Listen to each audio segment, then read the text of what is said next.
20절부터 26절까지 말씀을 봉독하겠습니다.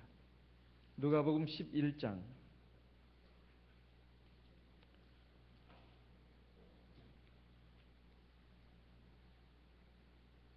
누가복음 11장 20절.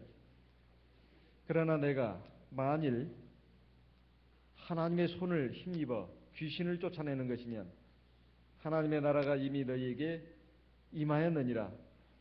강한 자가 무장을 하고 자기 집을 지킬 때에는 그 소유가 안전하되 22절. 더 강한 자가 와서 저를 이길 때에는 저의 믿던 무장을 빼앗고 저의 재물을 나누느니라. 나와 함께 아니하는 자는 나를 반대하는 자요 나와 함께 모으지 아니하는 자는 해치는 자니라. 24절.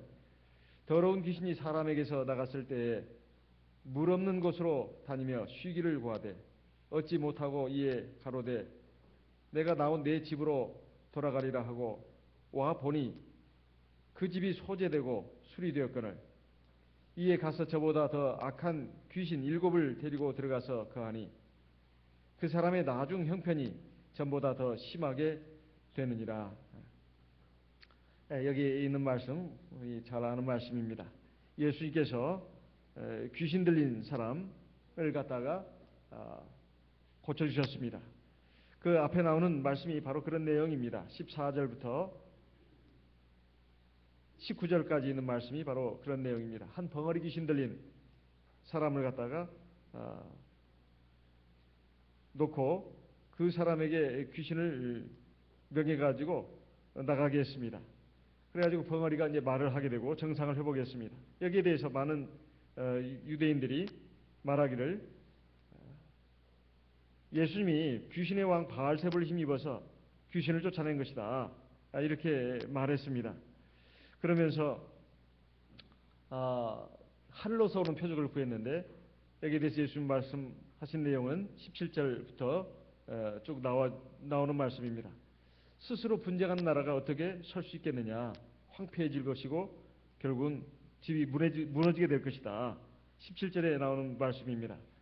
만약에 내가 귀신의 왕 바알세불을 힘입어서 여기 이 사람 귀신 들린 것을 그 귀신을 쫓아냈다면 어떻게 사탄의 나라가 설 수 있겠느냐 이렇게 말하고 있습니다. 그러면서 주님이 오늘 이제 우리에게 주신 말씀을 보게 되면 20절 이하에 내가 만약에 하나님의 성령을 손을 힘입어서 귀신을 쫓아내는 것이라면 바로 하나님의 나라가 이미 너에게 임하였다. 다른 성경에는 내가 하나님의 성령을 힘입어서 귀신을 쫓아내는 것이라면 하나님의 나라가 너에게 이미 임했다. 이렇게 말씀하고 있습니다. 그 다음부터 나오는 구절이 좀 우리가 유심히 살펴봐야 될 내용입니다. 한 집에 이제 무장을 하고 있어야 그 집을 지킬 수 있다는 것입니다. 22절, 21절, 22절에 나오는 말씀을 보면 강한 자가 무장을 하고 자기 집을 지킬 때는 그 소유가 안전하다. 집 얘기가 나오고 무장 얘기가 나오고 그 다음에 그 집을 지킨다는 내용의 말씀이 나옵니다. 그렇지만 더 강한 자가 와서 저를 이긴다면 그가 가지고 있는 무장 그건 아무 소용이 없는 것이고 결국은 그 무장도 뺏기게 되고 그가 가지고 있던 집의 모든 재물도 다 뺏기게 된다 하는 말씀을 하고 있습니다. 그러면서 오늘 24절의 말씀이 우리가 아까 읽은 말씀입니다. 여기 대체 이 말씀은 누구를 향한 것일까요? 그것은 바로 오늘 저와 여러분을 위한 말씀입니다. 왜냐하면 24절에 더러운 귀신이 사람에게서 나갔을 때에 물 없는 곳으로 다니며 쉬기를 구하되 얻지 못하고 있다가 다시 그 귀신이 원래 있던 집으로 돌아와 보니까 26절에 25절에 그 집이 소재되고 수리되어 있다 이렇게 되어 있습니다.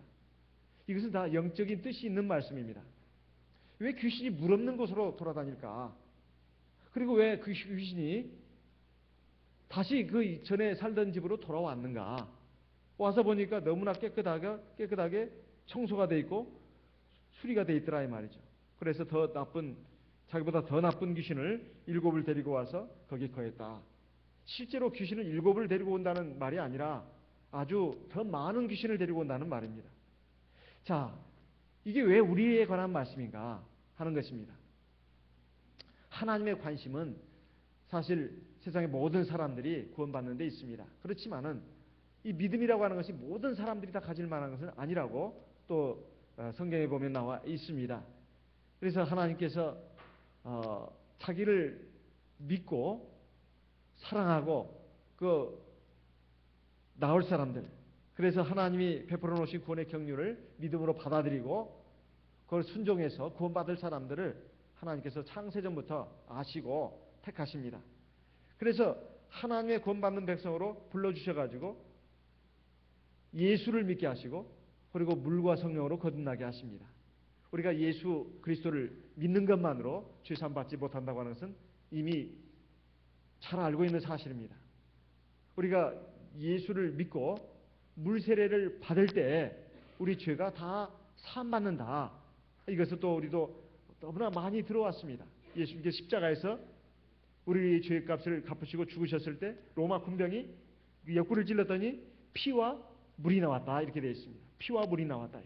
우리가 주의 성령이 역사하시는 가운데서 주의 성령이 함께 하시는 가운데서 물 세례를 받으면 그 물이 바로 2000년 전에 예수님이 십자가에 설리신 보혈을 상징하고 예표하는 것이고 또 그것을 영적으로 그렇게 역사해가지고 예수님의 피가 되게 하는 것이라고 하는 거 우리가 잘 알고 있습니다. 그래서 예수 믿고 세례를 받으면 우리 죄가 용서함 받을 뿐만 아니라 또 중요한 것은 그 전에 우리가 예수 그리스도를 믿고 세례 받기 전에 우리는 악한 자, 원수 마귀의 지배 아래에 있었습니다. 거기서 이제 우리가 해방되는 겁니다. 에베소서 2장을 보겠습니다. 에베소서 2장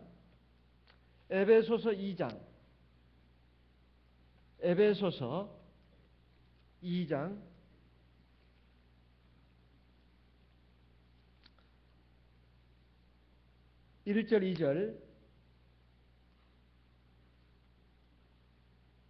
같이 읽어보겠습니다. 에베소서 2장 1절 2절 같이 읽어보겠습니다. 너희의 허물과 죄로 죽었던 너희를 살리셔도다. 그때에 너희가 그 가운데서 행하여 이 세상 풍속을 좇고 공중의 권세 잡은 자를 따랐으니 곧 지금 불순종의 아들들 가운데서 역사하는 영이라. 자, 이전에 우리의 상태는 우리의 죄와 허물로 죽어있는 상태였다. 영적으로 있었다 이 말입니다. 그때 우리는 공중의 권세 잡은 자를 따랐다고 되어 있습니다. 공중의 권세 잡은 자가 누굴까요? 바로 여기 나와 있듯이 지금 불순종의 아들들 가운데서 역사하는 영이다. 불순종의 아들이라고 하는 것은 지금 세상 사람을 말하는 겁니다. 하나님 믿기 싫어하고 하나님의 말씀에 순종하지 않는 이 세상 사람들을 불순종의 아들들이라고 말합니다. 이 세상 사람들 가운데서 역사하는 영, 마귀입니다. 마귀의 영.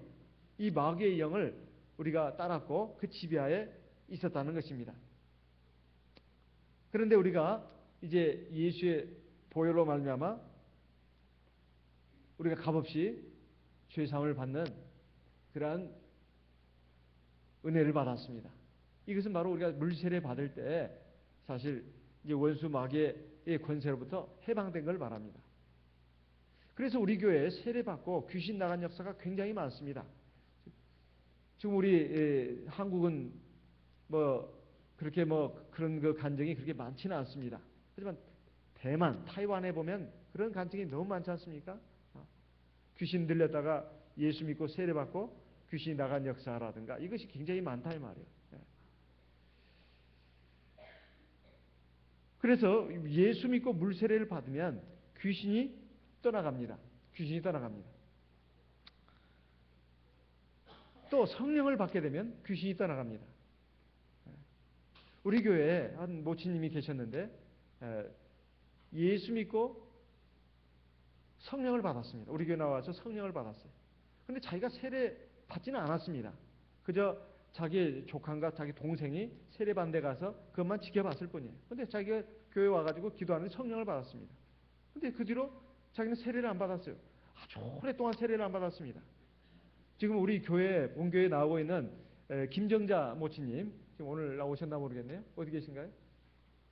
오늘 안 오셨네요. 김정자 모치님.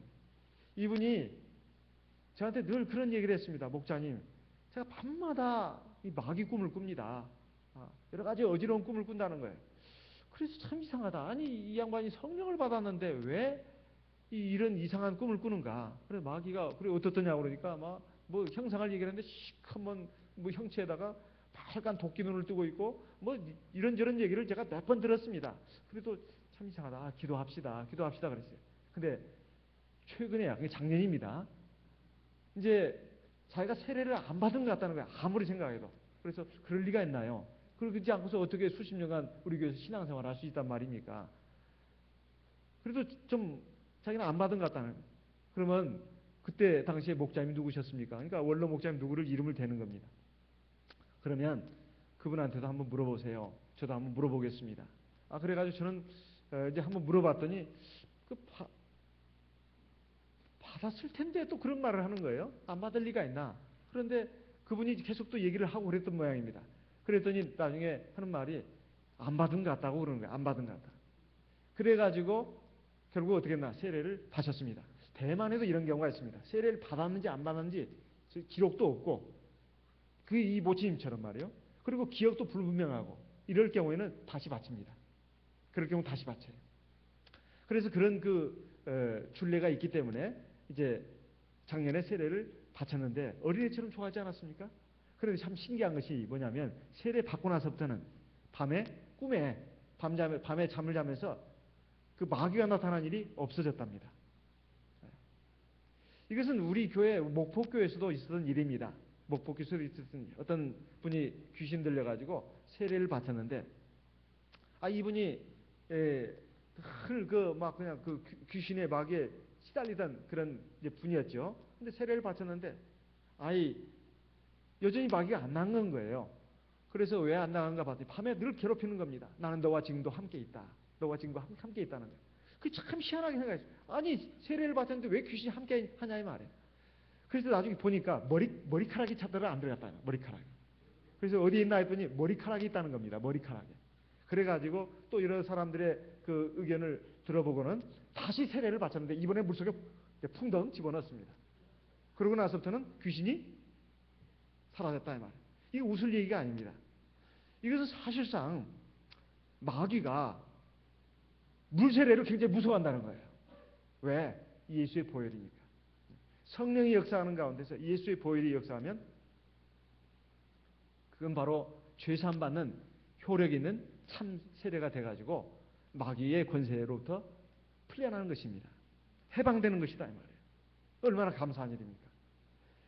그리고 성경에 보면 성령도 또한 물로 예표하고 있습니다. 요한복음 7장을 보겠습니다. 요한복음 7장. 요한복음 7장 37절 38절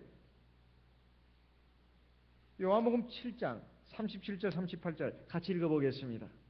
명절 끝날 곧 큰 날에 예수께서 서서 외쳐가라사대 누구든지 목마르거든 내게로 와서 마시라. 나를 믿는 자는 성경의 이름과 같이 그 배에서 생수의 강이 흘러나리라 하시니 39절 같이 읽겠습니다. 이는 그를 믿는 자의 받을 성령을 가리켜 말씀하신 것이라. 자, 누구든지 나를 믿는 자는 예수를 믿는 자는 그 배에서 생수의 강이 흘러난다고 했습니다. 생수는 뭐예요? 물입니다. 물. 그것도 아주 많이 흐르는 물입니다. 생수의 강이 흘러나리라. 그 생수의 강이 무엇인가? 39절의 말씀을 보게 되면 그것은 바로 예수를 믿는 자가 받게 될 성령을 가리켜 말씀하신 것이다. 그래서 성경에서 물은 바로 우리가 받는 세례를 말합니다. 왜냐하면 베드로전서 3장 21절에 있는 바와 같이 우리 같이 한번 더 읽어보겠습니다. 베드로전서 3장 21절 같이 읽겠습니다. 베드로전서 3장 21절 같이 읽겠습니다. 베드로전서 3장 21절 물은 예수 그리스도의 부활하심으로 말미암아 이제 너희를 구원하는 편이 곧 세례라. 또 물은 뭐라고 했습니까? 세례라고 분명히 우리에게 말해주고 있습니다. 물론 성령은 상징하는 것이 많습니다. 꼭 물만이 아닙니다. 성령은 불로도 상징되고 바람으로도 상징됩니다. 또 빛으로도 상징됩니다. 또 기름으로도 상징됩니다. 성령을 상징하는 그 물체는 많이 있어요. 물, 불, 그 다음에 바람, 공기, 또 빛, 그리고 기름. 이것이 바로 성령을 상징하는 것이고, 또 비둘기도 있죠. 비둘기. 예. 하지만 여기에서 나오는 오늘 나오는 말씀에 보게 되면 귀신이 물 없는 곳을 찾아서 쉴 곳을 찾았다고 했습니다. 여러분 물귀신 한 말 들어보셨어요? 물귀신. 예? 물귀신이 있습니다. 물에 빠져 죽은 사람들 보면 귀신 보고 죽었다는 사람도 있어요. 실제로. 그러니까 귀신이 물을 싫어하는 건 아닙니다. 물 가운데도 귀신이 있다 이 말이에요. 귀신이 있습니다. 특히 어두운 밤에 조심하셔야 돼요. 어두운 밤. 귀신은 어둠을 좋아하니까. 그런데 여기 더러운 귀신이 물 없는 곳을 쫓아다닌다는 것은 이 물이 그런 물을 말하는 것이 아니라는 것을 단적으로 우리가 알 수 있다는 거예요. 제가 분명히 물귀신이란 말을 했습니다. 귀신도 아마 더위를 많이 타나 봐요. 귀신도 목욕을 좀 즐기는가 봅니다. 그래서 물에도 놀아요, 살고.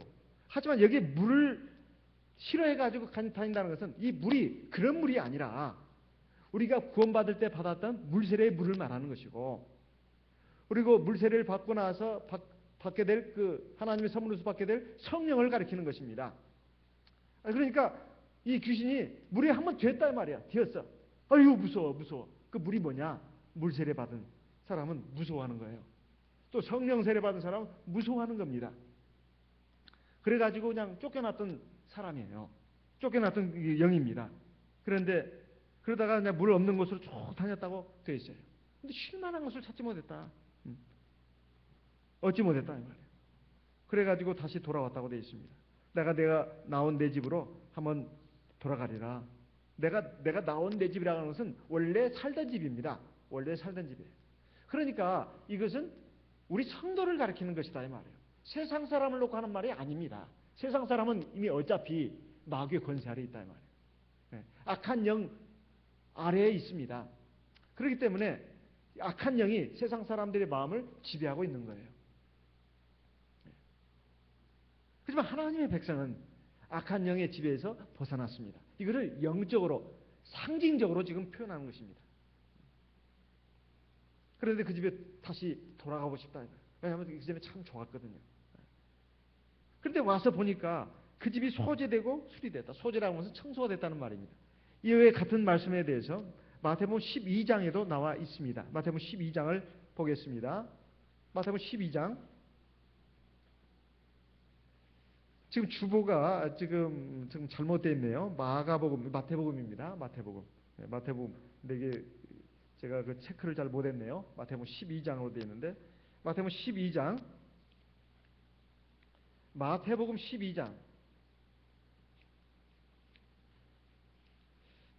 12장 43절 45절 말씀을 읽어보겠습니다.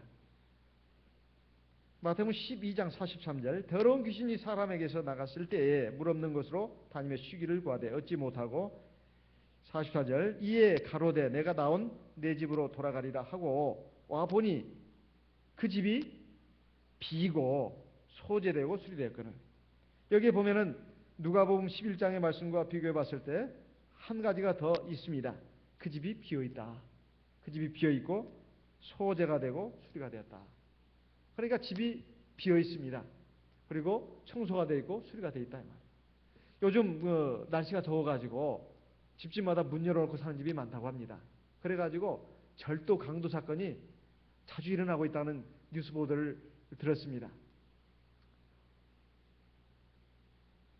이 집이 이제 혹시 문을 또 바캉스 휴가를 간 사람들은 막 문을 걸어놓고 가겠죠.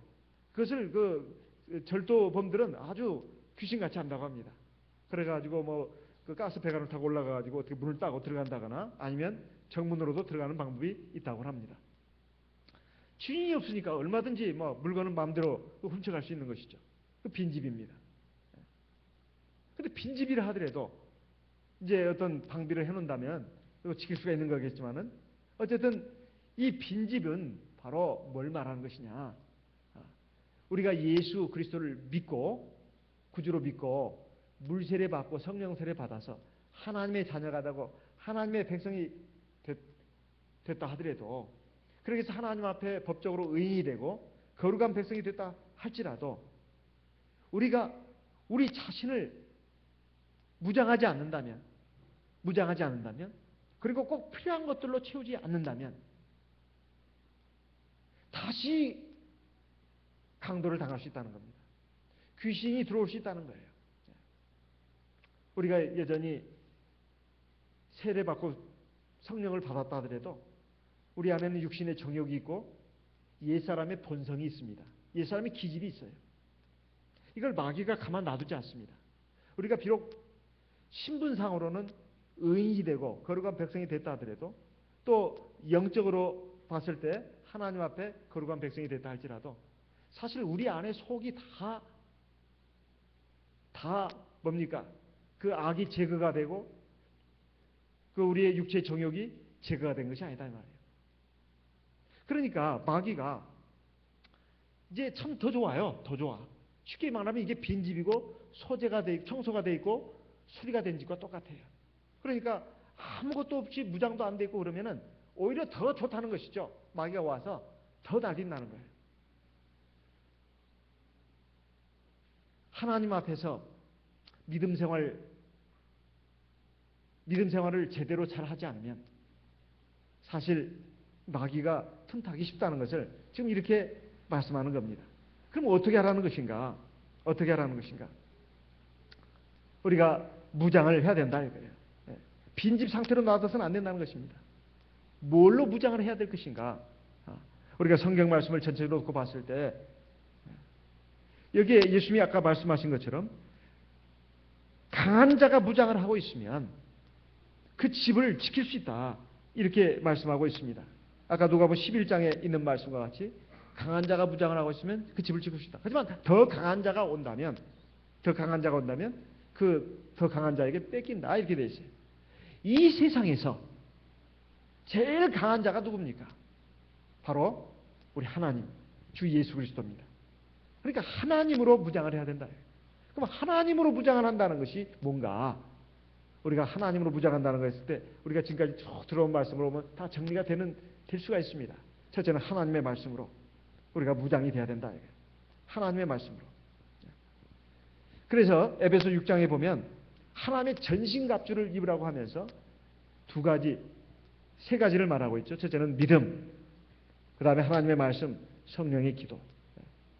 하나님의 말씀으로 무장으로 채워야 된다. 우리가 사실 살아가면서 싸우는 진짜 싸움은 영적인 싸움입니다. 악한 영 마귀와의 싸움이다. 그래서 하나님의 말씀으로 무장을 해야 된다고 에베소 6장에서 말씀하고 있습니다.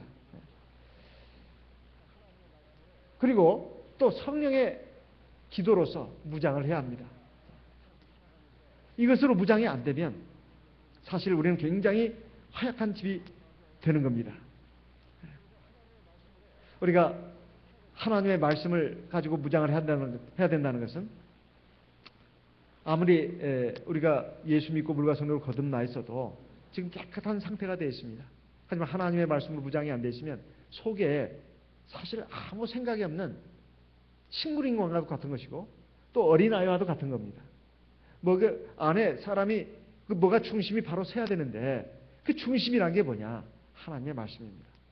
하나님의 말씀이 있기 때문에 우리가 내 육체의 정욕도 이길 수가 있고 내 옛사람의 본성도 이길 수가 있는 겁니다.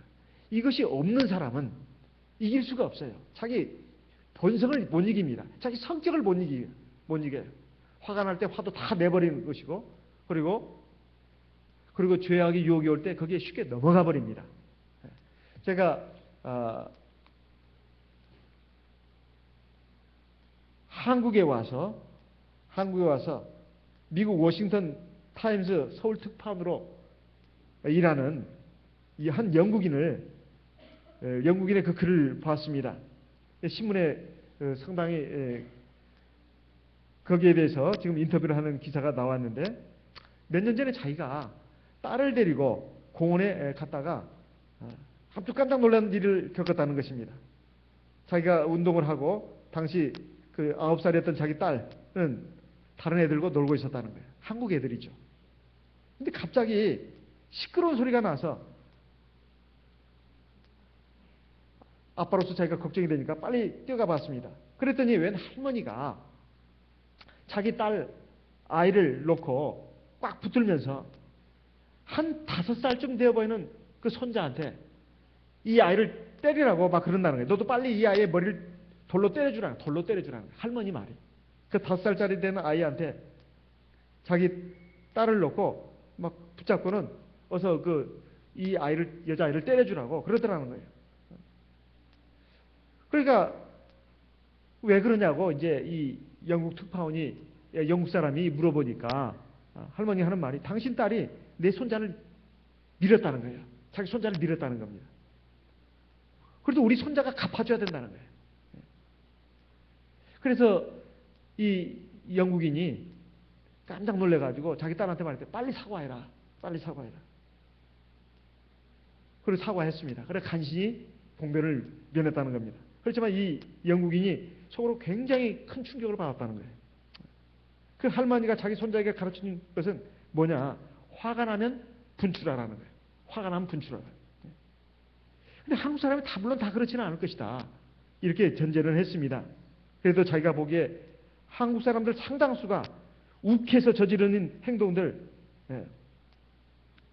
대부분 보면은 한국 사람들이 다 그걸 용납을 해준다는 거예요. 근데 영국인들은 자기 감정을 잘 다스리고 어떤 경우에도 차분하게 행동하도록 교육을 받았답니다. 그런데 자기가 이제 어떤 한국 전통 음악을 하는 어떤 연주자가 있어서 이제 사귀게 됐답니다. 근데 그 사람이 하는 말이, 한국의 기본 정서는 한이라는 거예요. 한. 그 어떤 슬픔, 분노, 원한이 다 분출되지 못하고 응어리지 있는 것을 한이라고 하지 않습니까? 슬픔, 원통, 억울함, 애달픔, 이것이 분출되지 못하고 속에, 가슴속에 응어리지 되는 것이 한이라고 하잖아요. 이건 한국 단어에만 있다고 합니다. 세상 어느 단어에도 이런 말이 없대요. 그 한이라고 보통 말하는데, 한이 아니라 흥이라고 이렇게 말하더라는 거예요. 흥 내는 거, 기분 내는 거죠. 그래서 동네에서 다 같이 어울려 도는 것이 한국인의 기본 정서라고 그렇게 주장을 한다는 거예요. 근데 자기가 볼 때 세계 이탈리아 사람이나 그리스 사람과 같이 한국 사람들도 굉장히 감정적인 그러한 민족이라는 거예요. 열정적이라는 것입니다. 근데 그것이 한이 됐든 흥이 됐든 그것은 둘 다 이성이 아니고 감정이라는 거예요. 그래서 한국 국악 전통 음악을 하는 분이 한국 사람들 흥이 있는 민족이다. 그래서 그것이 굉장히 장점인 것처럼 말하는데, 그것이 자기 귀에는 어떻게 들리느냐, 마음속에 어떻게 들리느냐. 한국인의 기본 태도는 지성이라든가 태도가 아니라 감정이 있다. 이런 소리로 들리더라는 거예요. 물론 사람이 살아가는 데 있어서는 사람에게서는 감정도 필요하다는 겁니다. 그래서 인정한다 하더라도 사실 어떤 전투라든가 경쟁이라든가 논쟁이라든가 협상을 해야 되는 경우에 있어서, 중요한 일을 결정하는 데 있어서 이 감정이라고 하는 것은 사실상 저주고 축복은 아니라는 거예요. 왜냐하면 합리적인 결정을 내려야 되는데 감정적으로 결정을 내린다는 거예요. 그런데 이 문제는 말이야, 한국인들이 이렇게 욱하도록 부추기는 그 나쁜 롤모델이 너무 많다는 겁니다. 예를 들면 한국 영화라든가 드라마를 보면 그 탤런트들, 배우들이 수시로 화산처럼 폭발한다는 거예요. 그리고 현실 세계도 마찬가지라는 거예요.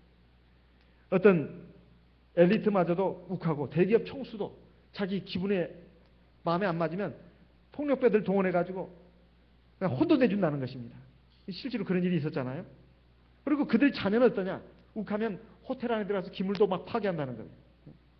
이런 일을 저질러도 제대로 처벌을 안 하는 나라가 한국이라는 것입니다. 그래서 분노를 제대로 컨트롤하지 못해도 이걸 그대로 용납하는 그 분위기가 있다는 거예요. 근데 옛날에 한국은 이렇지 않았다는 겁니다. 자기가 연구한 바에 하면 옛날에 한국인들은 대가족 안에서 대가족, 그러니까 할아버지, 할머니, 그 다음에 삼촌, 고모 막 다 이렇게 같이 대가족이 살다 보니까 엄격하게 그 엄격한 분위기에서 가정교육을 받고 자라가지고 그렇게 함부로 행동하지 않았다는 거예요.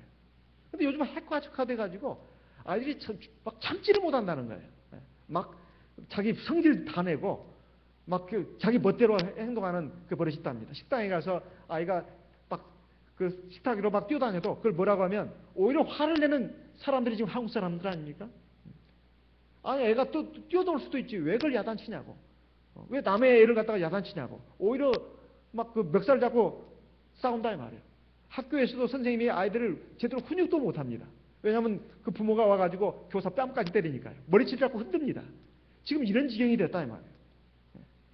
그래서 왜 이렇게 되는가? 그래서 이것을 바로잡으려면 어떻게 해야 되냐? 여러 가지 처방이 있겠지만은 이 지금 한국인들은 이 전통문화에는 한국의 전통문화의 탈춤이라든가 국거리처럼 열정을 강조하는 것도 있지만 참선, 서예, 무예처럼 냉정을 길러주는 것도 있다. 그리고 열정과 냉정이 균형을 잡아야 되는데 열정만 강조하고 있다. 감정만. 그래서 이런 균형이 지금 무너진 한국의 사회를 보게 되면 감정이 절제가 안 되고 감정이 무절제로 가고 있다. 이런 얘기를 하고 있습니다. 어려서부터 그래서 아이들에게 이것을 가르쳐줘야 된다. 감정을 절제하는 방법을 가르쳐야 된다. 그래서 신문에 보면은 거기에 대해서 한 방법을 얘기하고 있는데 책과 신문을 많이 읽게라는 겁니다. 책과 신문을 많이 읽게라는 거예요. 요즘 아이들이 인터넷이다 또는 뭐 휴대폰, 스마트폰이다 해서 전부 다 보는데 듣는 데만 지금 골몰하고 있습니다. 이것이 어떤 부작용을 일으키냐? 첫째는 사람에게 생각하는 능력을 뺏어갑니다. 왜냐하면 조금 뭐 궁금하면 그냥 인터넷 검색을 하거든요. 그걸 생각해 보려고 하지 않아요.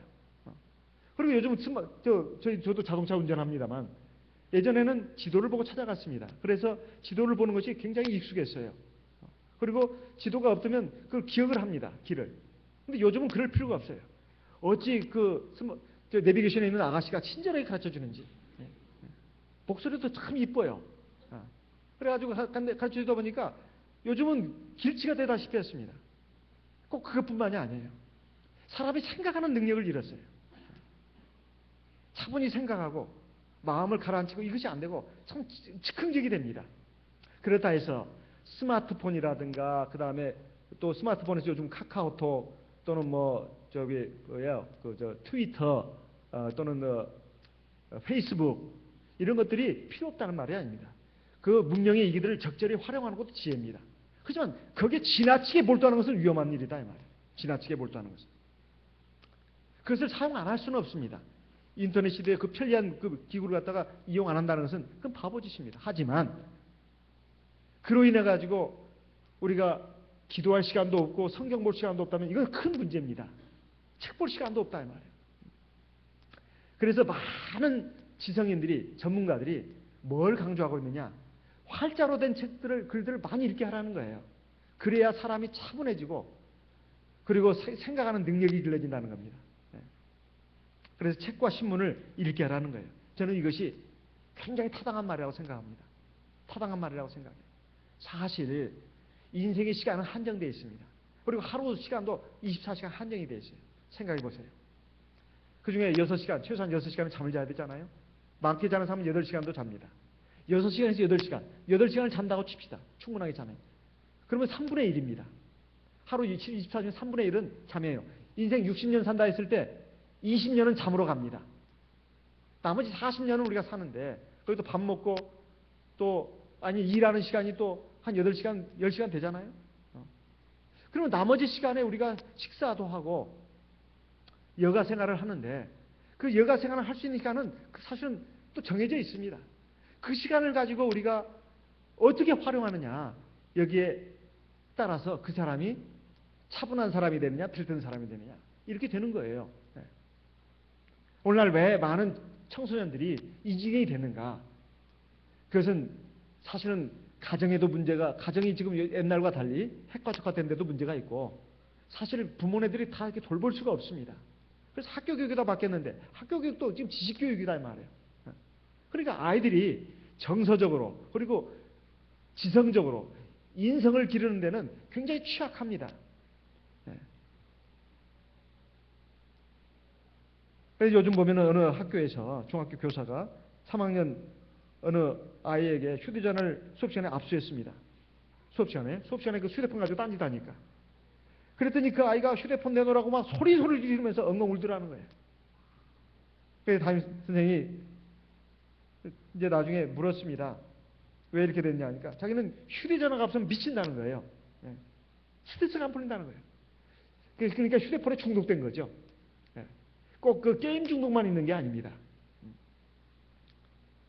요즘 아이들은 버튼을 누르면 즉각적으로 영상이 나타나고 소리가 들리는 휴대폰, 스마트폰. 그리고 컴퓨터에 너무 익숙해졌습니다. 참을성이 떨어졌다 이 말이에요. 자녀가 글이라든가 활자를 가까이 하면 마음이 차분해집니다. 그리고 생각하는 능력이 길러져요.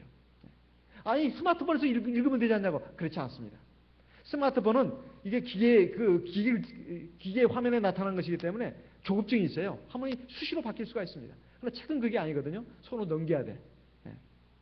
근데 스마트폰은 버튼 안 하면 됩니다. 그래서 이런 그 말을 하고 있는데 오늘 우리가 또 생각해야 될 것은 뭐냐? 우리 성도님들부터가 이런 부분에서 모범을 보여야 된다. 우리가 요즘 보면은 혼자 있는 걸 못 참습니다.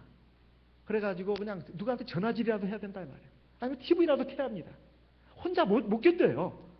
누구한테 전화라도 해야 되고 막 그 TV라도 켜야 되고 컴퓨터라도 화면이라도 켜야 이게 스마트폰이라도 이렇게 눌러야 됩니다. 그러면 마음이 심심해서 견딜 수가 없어. 자기 내면을 들여다보는 그것이 없다 이 말이에요. 시간이 없어요. 자기 혼자 가만히 앉아가지고 자기 내면을 들여다보고 자기 내면을 충실하게 뭘 이렇게 채워야 가야 되는데 전부 그런 것들로 채운다 이 말이에요. 그래가지고 밖에 나갔다 오면은 어디에도 밖에라도 나가야 합니다. 그러니까 사람이 턱턱 비어가는 거예요. 뭔가 알찬 어떤 곡식으로 그리고 무기로 채워져야 되는데 채워지는 게 없다 이 말이에요. 아주 그 내면의 상태가 아주 공허해져 갑니다. 이것은 굉장히 참 위태한 일이다 이 말이에요. 그러니까 조그마한 유혹에도 쉽게 흔들리는 겁니다.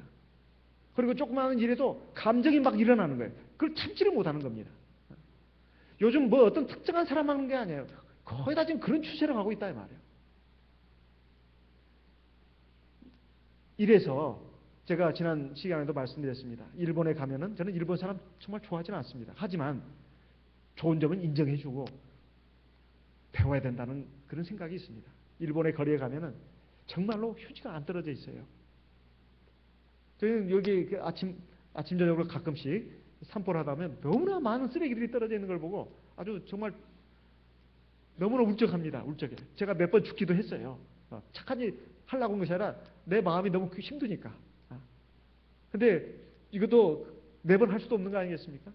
그리고 또 그들이 좋은 점은 전철 안이든 다 이게 책을 본다는 거예요. 소책자라도. 그런데 한국인들은 보면은 전부 다 스마트폰을 하고 있습니다. 우리가 일본을 넘기가 참 어렵다는 생각이 듭니다. 일본을 꼭 이겨야 된다는 생각이 저도 굉장히 강한데 우리 민족이 이래가지고서는 참 힘들다. 그런 생각이 든다 이 말이에요. 그래서 독서 양이 너무 적습니다. 책을 많이 읽어야 되는데.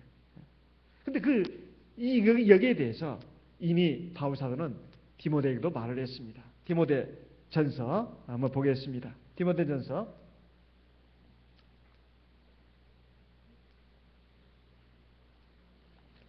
전서 4장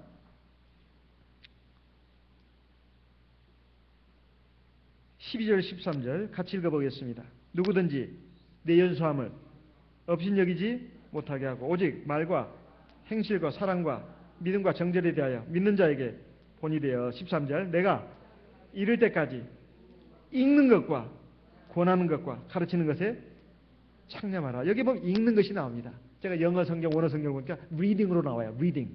읽는 거예요. 성경을 읽는 것이 물론 첫째라고 저는 생각합니다.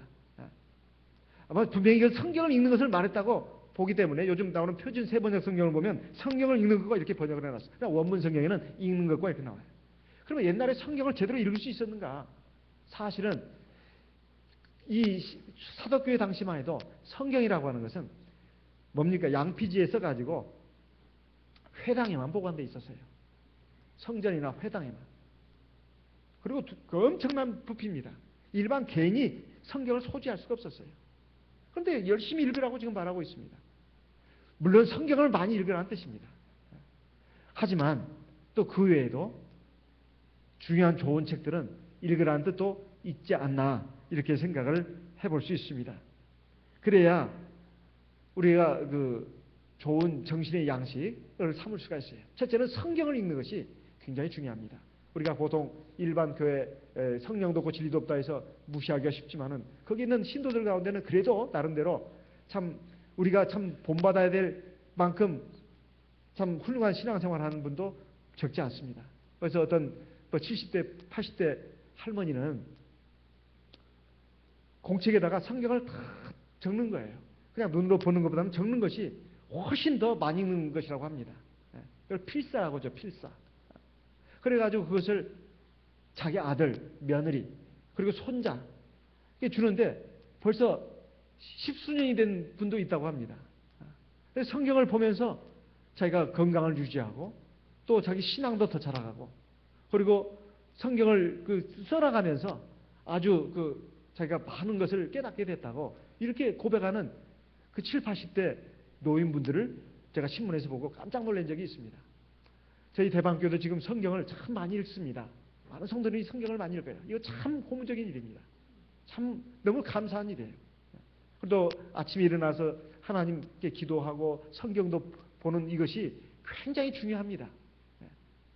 내 안에 보물을 갖추는 거예요. 무기를 갖추는 겁니다. 이것이 없이 생활하면은 그야말로 속은 텅텅 비어갑니다. 황폐해 간다 이 말이에요.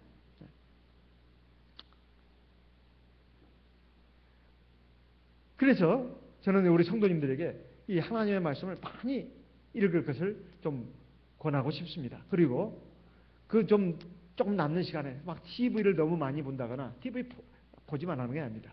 저도 TV 종종 봅니다. 가끔씩 봐요. 하지만은 TV에 너무나 시간을 많이 뺏긴다거나 인터넷에 너무 많이 뺏긴다, 스마트폰에 너무 많이 뺏기면 나머지 사실은 책 볼 시간이 없어요. 신문 볼 시간도 없습니다. 차라리 신문을 좀 보라고 말씀드리고 싶어요. 신문에도 무슨 뉴스만 나오는 게 아니라 좋은 글들이 많습니다. 그래서 활자로 된 책들을 좀 많이 볼 필요가 있어요. 그리고 그런 걸 가지고 대화를 하는 것도 좋습니다. 한날 무슨 세상에 시끌렁한 얘기 가지고 대화를 하는 것보다는 성경의 내용을 가지고 대화를 한다거나 아니면 어떤 책을 읽고 또는 신문에 또 좋은 글을 읽고 그걸 주제로 삼아서 대화하면 서로 간에 향상되는 거예요. 제가 보통 그 청소년기에 있는 그런 아이들을 보게 되면 무협지에 빠져든다거나 아니면 어떤 음란 동영상에 많이 빠져듭니다. 근데 이런 것들이 이게 마음에 들어오게 되면 그 마음에 그것이 자리 잡아가지고 맨날 그렇게 보이는 거예요. 남자는 여자를 보면 그렇게 보이고 여자는 남자를 보면 그렇게 보이는 거예요. 왜냐하면 그것이 엄청나게 영향을 미칩니다. 또 무협지를 본 사람들은 전부 다 막 싸우는 사람 같이 보여요. 휙휙 날아가는 것처럼 보입니다. 게임에 중독된 것도 마찬가지예요. 바둑을 잘 놓는 사람들은 전부 다 바둑판으로 보인다고 하더라고요. 사람들이 움직이는 것이. 바둑알 검은 알 그 흰알이 움직이는 것처럼 보인다는 거예요. 이런 것이 마음에 들어오게 되면 생각도 덩달아서 그렇게 가게 돼 있다 이 말이에요. 사람은 본 대로 생각하게 돼 있고 들은 대로 행동하게 돼 있습니다. 아직 인생의 올바른 그 신념, 가치 체계과 주관이 바로 서지 않은 젊은이들은 마땅히 보아야 될 책을 많이 봐야 합니다. 그리고 마땅히 드려야 할 말씀을 많이 드려야 돼요. 특히 예배 시간이 굉장히 좋은 시간이에요. 제가 요즘 대기업체 그 CEO들 있잖아요. 그 책임자들 그리고 대학 교수들뿐만 아니라 의사, 변호사, 소위 사회 상류층들에 있는 사람들이 인문학 강좌에 뭐 서울대 인문학 강좌하면 돈도 막 그렇게 많이 내고 등록해가지고 그 배운답니다. 왜 그럴까요? 그래야 창의적인 아이디어가 나온다는 거예요. 이거 참 우리에게도 많은 그 깨우침을 줍니다. 근데 제가 볼 때 최고의 강좌는 뭐냐? 예배예요. 제가 책도 뭐 많이 읽지는 않았습니다. 다른 책도 가끔씩 있기는 있습니다만 성경하고 비교가 안 된단 말이에요. 제가 꼭 목자라서 하는 말이 아닙니다. 하나님의 말씀은 한 구절 한 구절이 첫째 생명이 있어요. 그리고 진리가 있습니다. 그리고 참 지혜가 있어요. 근데 일반 책들은 많이 읽어야 거기에서 이게 지혜를 얻을 수가 있습니다. 그리고 그 가운데 읽은 가운데 하나님의 말씀이 떠올라요. 아, 이것은 이 하나님 말씀 설명할 때 조금 보조로 사용하면 좋겠구나. 그런 정도입니다. 그리고 그런 책들을 읽으면서 하나님의 말씀이 떠오르는 거예요. 그렇지, 하나님의 말씀이 역시 맞구나. 하나님의 말씀이 역시 위에 있다는 것을 느낀다는 말이에요. 그러니까 여러분들 책 읽을 시간이 없다면 성경 말씀을 만 읽어도 됩니다. 그리고 성경 말씀을 혼자서 읽으면 잘 깨달을 수가 없어요. 그러니까 이것이 이 예배 시간이 굉장히 좋은 시간이에요. 좋은 시간이에요. 그리고 안식일만 충분하지 않습니다. 시간을 내서 밤 예배도 오시는 게 좋아요. 예배에 자주 참석을 해야 합니다. 이것이 대단히 중요한 부분이에요. 그래 예배 시간에 많이 참석해야 하나님의 말씀을 많이 들을 수가 있습니다. 눈으로 보는 말씀도 있지만 귀로 들어서 마음에 채워지는 말씀도 많아요. 그래서 히브리서 10장에 이렇게 말씀하고 있습니다. 같이 읽겠습니다. 히브리서 10장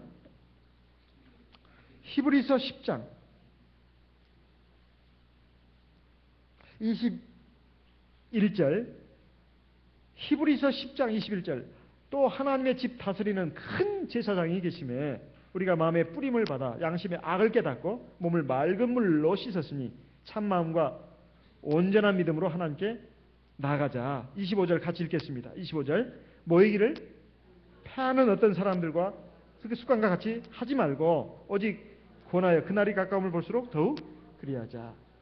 더 자주 모이고 또 모여야 된다. 우리가 안식일을 지키는 것은 자기를 위해서 꼭 필요합니다. 안식일을 지키지 않다 보면 점점 마음이 황폐해져 가고 죄의 영향이 굉장히 강해지고 세상의 물결이 그 사람을 물들게 합니다. 그리고 사람이 생각하는 것이 맨 세상적이고 인간적이에요. 그리고 감정적입니다. 그리고 물질적이고 현세적이다 이 말이에요. 왜냐하면 하나님의 말씀을 늘 가까이 듣고 늘 먹다 보면 그 말씀이 바로 내 마음과 생각을 바꿔갑니다. 그것이 나를 지배한다 이 말이에요. 사람이 사실 잘못된 거, 그리고 허황된 거, 그리고 더러운 거, 나쁜 것을 자꾸 듣고 보고 하다 보면 마음이 황폐해지게 돼 있어요. 그리고 더러워지게 돼 있습니다. 그리고 거칠어지게 돼 있어요. 마음이 거칠어지게 돼 있어요. 그래서 선진국에서는 어린아이들에게 폭력물 못 보게 하지 않습니까? 우리는 음란물을 못 보게 하는데 외국에서는 폭력물을 못 보게 합니다. 근데 둘 다 나쁜 거예요. 그래서 드라마도 너무 많이 보면 안 된다는 것도 그것입니다. 그리고 유행가도 갑자기 듣지 말라고 하는 것도 그거예요. 유행가를 듣다 보면 한국의 사랑 타령이 있고 인간의 그 원초적인 감정을 자극하는 말들이 많습니다. 물론 듣기는 좋습니다. 근데 마음이 이상하게 울적해지고 이상하게 그렇게 방향에 흘러간다 이 말이에요. 그게 부르면 죄다 이런 말은 아닙니다. 첫째 찬송을 많이 부르고 그 다음에 클래식 음악을 많이 듣고 이게 좋습니다. 하다못해 가곡을 많이 부르는 거예요. 유행가는 갑자기 안 부르는 게 좋아요. 안 부르는 게 좋습니다. 그렇게 해서 우리가 우리 마음밭에 어떤 씨앗을 뿌리냐에 따라서 사실 거둘 소출도 결정이 되는 겁니다. 알곡을 뿌려놔야 알곡이 나오는 겁니다. 잡초를 뿌려놓고 알곡을 우리가 기대할 수가 없는 거예요. 가을에 추수할 곡식이 없습니다. 우리 마음밭에 그래서 하나님의 말씀, 씨앗을 뿌리는 것이 굉장히 중요합니다. 굉장히 중요해요. 그리고 두 번째는 이제 하나님의 성령을 의지해서 기도하는 것이 또 중요합니다. 우리가 보통 그 천주교인들 또는 불교인들을 보게 되면 그들은 특별히 그 묵상 또는 명상 이걸 강조합니다. 그래서 신부들이나 수녀들 또는 그 승려들을 보면은 굉장히 그 거룩한 사람처럼 보여요. 또 실제로 그런 면도 있다고 봐집니다. 인간적으로 봤을 때는. 왜냐하면 그 사람들은 자기들의 그 종교 경전을 읽고 조용히 기도하고 묵상하는 시간을 꼭 필수적인 시간으로 넣습니다. 근데 그런 비단 종교들뿐만이 아니라 사실은 그 신도들에게도 그것을 가르쳐 주고 있다 이 말이에요. 그래서 보통 천주교에서도 보면은 그런 미사라든가 드리는 데 보면은 굉장히 경건하게 드리고 또 그렇게 기도하는 시간도 많이 가지라고 말하지 않습니까? 또 심지어 그들은 묵주도 주잖아요. 그리고 불교에서는 템플스테이라 해가지고 몇 박 며칠간 돈 내고 들어가가지고 거기서 참선도 하고 또 3,000배도 하고 그렇게 하지 않습니까? 그것은 자기를 안정시키고 어떤 절대자 앞에 자기를 대면하는 시간을 갖는 겁니다. 마음을 가라앉히는 거죠. 그럼 우리는 그 시간이 어떤 시간이냐 이 말이에요. 기도 시간입니다. 기도 시간이에요. 그래서 하나님 앞에 성령을 의지해서 기도하는 사람은 자기의 마음, 감정, 생각, 의지를 컨트롤할 수가 있습니다. 자기가 컨트롤하는 게 아니에요. 자기 안에 있는 성령이 자기를 컨트롤해 주는 겁니다. 성령은 바로 하나님의 영입니다. 그래서 하나님의 말씀과 성령이 나를 붙들어주고 컨트롤해야 된다 이 말이에요. 그리고 내 마음을 바꿔 주십니다. 그것뿐만이 아니에요. 우리가 성령을 의지해서 기도하게 되면 성령은 우리의 연약한 것을 도와주신다고 분명히 말씀하고 있습니다. 우리가 말할 수 없는 탄식으로 기도하는 이 성령의 기도는 사실은 성령이, 즉 예수의 영이 나를 위해서 기도해 주시는 것입니다. 나의 뭘 위해서? 나의 연약함을 도와주기 위해서. 로마서 8장을 보겠습니다. 로마서 8장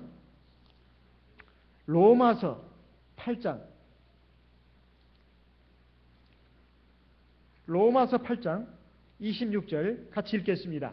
로마서 8장 26절 이와 같이 성령도 우리 연약함을 도우시나니 우리가 마땅히 빌 바를 알지 못하나 오직 성령이 말할 수 없는 탄식으로 우리를 위하여 친히 간구하시느니라. 여기 보면 성령이 우리 연약함을 도와주신다고 되어 있어요. 우리의 마음, 감정, 생각, 의지 굉장히 약합니다. 굉장히 약해요. 쉽게 죄에 무너지고 때로 마음에 슬퍼지고 우울해지고 그리고 어떤 때는 어려운 일에서 너무 힘들어가지고 좌절하고 절망하기도 합니다. 그리고 어떤 때는 조그마한 죄악의 유혹에도 쉽게 넘어져가지고 그리 휩쓸려 간다 이 말이에요. 이렇게 굉장히 약한 존재라 이 말이에요. 그러니까 성령을 의지해서 기도하다 보면 그 심령이 강해집니다. 심령이 강해져요. 그것이 계속적인 성령 기도를 말하는 겁니다. 그러면 점차 처음에 물이 발목에 오르던 것이 무릎에 오르고 허리에 오르고 넘치는 강물이 된 것처럼 점점 내 마음과 생각, 의지, 감정이 하나님의 성령에 그 코드가 맞춰준다 이 말이에요. 나도 모르게 점점 강해집니다. 그 강해진다는 것은 하나님 앞에서 올바른 모습으로 강해진다는 거예요. 죄악의 유혹에 대해서 또는 세상의 그 헛된 바람, 물결, 유행, 풍조에 대해서 그리고 내 육체의 정욕에 대해서 강한 사람이 된다 이 말이에요. 그걸 컨트롤을 쓰는 사람이 된다는 것입니다. 그리고 실제로 성령은 나의 연약함을 도와주십니다. 지난 6월 26일 날 우리 대방교회 타이완에서 후은 장로님 오셔가지고 예배를 인도해 주지 않았습니까? 그러는 가운데 성령 기도의 중요성에 대해서 말씀하시는 가운데 이런 말씀을 했습니다. 어떤 자매가 아이를 낳게 돼가지고 이제 병원에 입원했는데 난산을 했습니다. 그러니까 굉장히 진통이 오래됐다는 거죠. 그러니까 아이는 나오지도 않고 그냥 진통만 오래되는 거예요. 그러다가 이제 너무 고통이 심해가지고 이 자매가 기절을 했습니다. 기절을 했어요. 의사가 놀랬습니다. 당황을 했어요. 그래가지고 막 간호사에게 수술 준비를 명했습니다. 막 수술 준비를 하고 있는데 이 자매는 기절하고 있는데도 계속 기도를 하더라는 거예요. 무슨 기도? 방언 기도. 이걸 우리는 성령 기도라고도 하잖아요. 성령 기도, 방언 기도. 그걸 하더래요. 그래서 저는 참 이상한 생각이 있어요. 이 임사부가 기절을 해가지고 있는데 이상한 널널널널 한단 말이죠.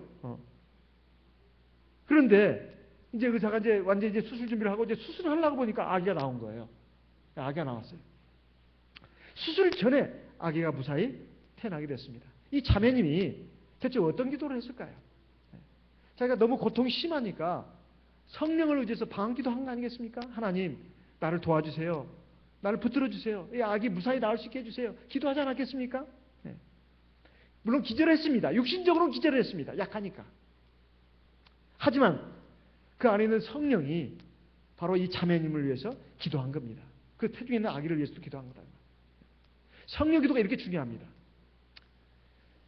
정말로 제가 이것은 예전에 우리 목사님한테도 들은 감정입니다.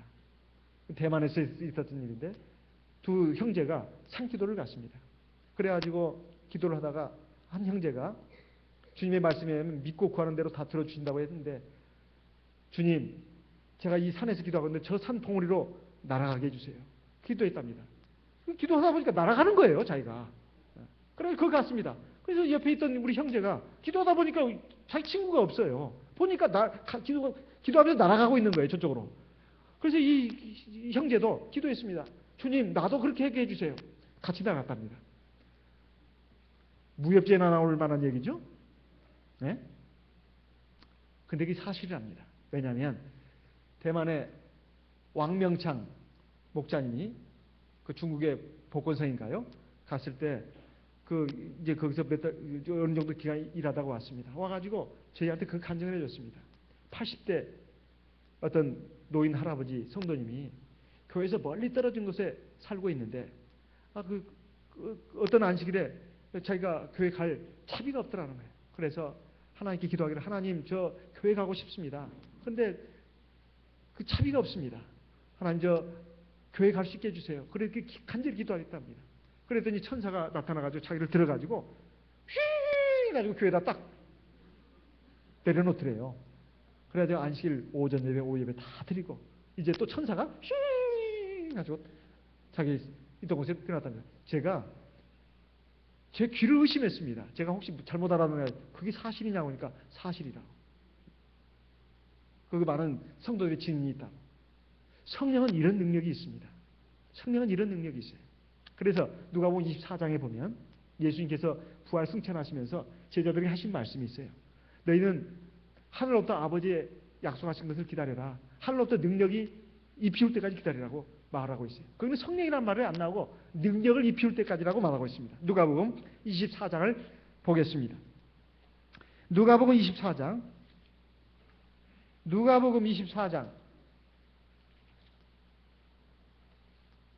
같이 읽어보겠습니다. 49절 같이 읽겠습니다. 볼지어다 내가 내 아버지의 약속하신 것을 너희에게 보내리니 너희는 위로부터 능력을 입히울 때까지 이 성에 유하라. 능력이 뭐예요? 능력이 성령입니다. 성령은 곧 능력이다 이 말이에요. 그래서 우리가 성령 기도하는 것이 기도해도 하나님은 눈에 보이지도 않고 냄새도 안 나고 아무 촉감도 없고 그냥 기도하다가 나 힘팽겨 이렇게 생각하면 안 됩니다. 내 안에 있는 성령이 나를 위해서 기도해 주는 거예요. 믿음을 가지고 기도하는 거예요. 사실 기도도 믿음을 가지고 하는 겁니다. 우리가 하나님의 말씀을 보고 듣는 것도 믿음을 가지고 보고 들어야 그게 역사가 일어나는 거예요. 기도도 마찬가지입니다. 믿음을 가지고 성령 기도를 해야 거기에 하나님의 응답이 있고 역사가 있습니다. 또 세 번째로 우리 안에 하나님 앞에서 하나님 기뻐하실 일, 가치 있는 일로 채워야 합니다. 여러분 이런 말 들어보셨어요? 흐르는 물은 썩지 않는다. 흐르는 물은 썩지 않습니다. 사실 주의 깊게 살펴보면 무서운 죄의 대부분이라고 하는 것은 사실 일반적으로 여유 있는 사람들에 의해서 한간때에 많이 전해지는 것을 볼 수가 있어요. 아주 분주하고 바쁜 사람은 죄 지을 틈도 없습니다. 열심히 자기 본분을 다하면서 바쁘게 일하는 사람에게는 사실 부정한 것이 스며들 여지가 없다. 문제는 꼭 해야 할 일을 하지 않고 정지 상태에 머물러 있거나 아니면 엉뚱한 일을 할 때 사실은 이건 아무 일도 안 한 거하고 똑같습니다. 꼭 해야 할 일, 그리고 값어치 있는 일, 아주 생명에 관한 일들, 그리고 하나님이 기뻐하시고 칭찬하실 일을 하지 않는 사람은 사실은 아무 일을 안 한 거하고 똑같아요. 엉뚱한 일만 많이 하는 사람들. 그래서 진정 좋은 것으로, 은혜로운 것으로 가득 채우게 되면 악한 것들은 물러가게 돼 있어요. 그래서 하나님 앞에서 가령 교회 봉사활동을 한다거나 아니면 양로원이나 고아원에 가서 그 봉사하는 사람들은 사실 좋은 일을 많이 합니다. 그러니까 나쁜 것을 생각할 틈이 없어요. 물론 그것만이 전부는 아닙니다. 그러면서 악을 저지르는 사람도 있으니까. 이건 극단적인 경우지만, 첫째는 하나님의 말씀, 성령의 기도입니다. 이게 핵심이고, 거기에 보조해가지고 우리가 생각해야 할 것은 의미 있고 값어치 있는 일을 해야 된다는 거예요. 에베소 4장 28절에 보면 빈궁한 자에게 너희가 돌이켜 빈궁한 자에게 구제할 것이 있게 하여 제 손으로 수고하여 선한 일을 하라. 에베소 4장 28절에 있는 말씀입니다. 우리의 마음이나 생각, 뜻, 그리고 우리의 생활이 게으르고 한가하다는 것은 사실 매우 위험한 겁니다. 그래서 우리가 하나님이 기뻐하시는 선한 일로 우리의 마음이 분주하게 해야 합니다. 그러면 사실은 악한 자, 마귀가 틈탈 그 기회가 주어지지 않는 겁니다. 사실 우리는 모두 다 짧은 인생을 살고 있습니다. 우리에게 남은 시간은, 나에게 남은 시간은 얼마나 될까? 한번 생각해 보시기 바랍니다.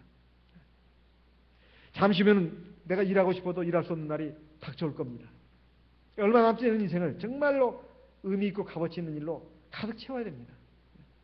세상 끝날이 가까울수록 우리가 교회 예배 모이는 것을 힘써야 합니다. 이것은 내 생명을 위해서 꼭 해야 할 일이에요. 두 번째로 성령 안에서 무시로 기도해야 합니다. 날마다 아침 저녁으로 기도하는 건 기본입니다. 그리고 그 중간에라도 내가 하나님 앞에 기도해야 되겠다면 무릎 꿇고라도 기도해야 된다. 이슬람교인들 하루에 5번 기도하지 않습니까? 그리고 세 번째는 우리가 선한 일에 힘써야 됩니다. 아, 내가 오늘 내가 하루 착한 일 한 가지라도 하자. 집안 청소도 좋고, 또는 내 남편을 위해서, 내 아내를 위해서, 또는 또 밖에 나가서 내가 어떤 면에 있어서 더 봉사하고, 더 희생하고, 더 좋은 작은 일을 하나라도 하는 일일 일선 운동, 이것도 굉장히 중요합니다. 사실 착한 일을 하면 굉장히 기쁨이 와요. 굉장히 기쁨이 옵니다. 내가 이런 사람이었나? 그리고 그것은 계속 좋은 방향으로 이끌어갑니다. 나쁜 일을 하면 자꾸 그 방향으로 갑니다. 좋은 일을 자꾸 하다 보면 나쁜 일을 점점점 이제 하기 싫어지는 거예요. 좋은 책을 많이 읽으면 나쁜 책을 보기가 싫어집니다. 그걸 내가 옛날에 왜 그걸 즐겨봤지?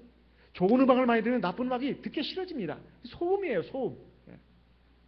그래서 좋은 것을 자꾸 멀리하고 나쁜 것을 가까이 하다 보니까, 쓸데없는 것을 가까이 하다 보니까 자꾸 생명에서 멀어지고 우리의 속이 공허해지고 황폐해지는 것입니다. 이 빈집이 되는 거예요. 마귀가 들어와서 살기 참 좋죠. 이런 사람은 마음에 줏대도 없으니까 얼마나 좋은지 몰라요. 요리하기 아주 쉽거든요. 굉장히 감정적이고 즉흥적인 사람이라 이거예요. 바람에 나부끼는 낙엽과도 같습니다. 얼마든지 이 사람은 요리할 수가 있다. 그래서 마귀가 더 횡행하고 활동을 합니다. 우리가 하나님 앞에 이렇게 해서 악한 귀신도 이길 수 있고 죄악도 이길 수 있고 모든 인생의 고난과 허무도 이겨나갈 수가 있는 것입니다. 그리고 하나님 앞에 영광을 돌리는 하나님의 훌륭한 집으로서 우리가 세워지게 되는 것이고 하나님의 영광을 돌려서 구원받는 하나님의 백성이 되는 것입니다. 우리 그러한 우리가 모두가 다 그런 하나님의 축복받는 사람들이 될 수 있도록 우리 다 같이 그 방향으로 힘쓰는 저와 여러분 되시기를 바랍니다. 우리 다 같이 묵도하겠습니다.